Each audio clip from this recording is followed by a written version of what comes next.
Informasi lainnya, saudara seorang pengacara di Melabuh, Aceh Barat merasa kecewa dengan Kejaksaan Negeri setempat karena diduga telah melakukan malpraktek administrasi, yakni tidak menyurati dirinya saat melakukan persidangan terhadap dakwaan yang menjadi kliennya. Meski begitu, pihak Kejaksaan mengatakan pemberitahuan hal ini tidak menjadi kewenangan jaksa, sebab jaksa hanya memberitahukan kepada terdakwa terkait proses hukum.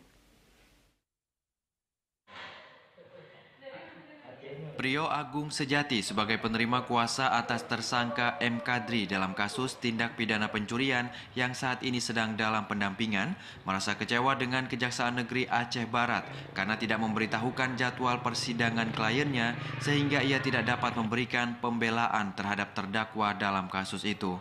Prio Agung Sejati sebagai pengacara M. Kadri mengatakan pihaknya dalam kasus tindak pidana pencurian sepeda motor melanggar pasal 362 KUHP berdasarkan laporan polisi pertanggal 8 April 2021 telah menyurati Kepala Kejaksaan Negeri Aceh Barat perihal permohonan penyelesaian perkara di luar pengadilan namun tidak dikabulkan.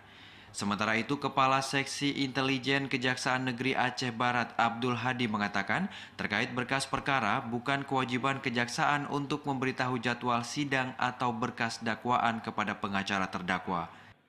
Dalam hal ini mendampingi untuk mewakili hak-hak dari klien kami. Namun dalam proses perjalanan kami melihat ada ketidakadilan terhadap proses hukum ini.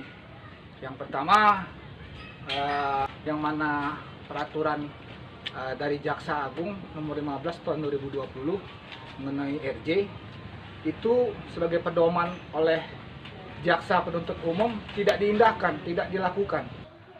Sedangkan mengenai penyelesaian perkara di luar pengadilan, pengacara dari terdakwa memang pernah menyurati kejaksaan. Namun setelah dipelajari tidak bisa dikabulkan karena pihak korban tidak mengakui adanya perdamaian.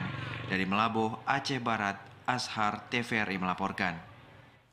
Kejaksaan Negeri Aceh Jaya dikabarkan sedang melakukan penyelidikan terkait dugaan korupsi anggaran dana desa Gampung Harapan, Kecamatan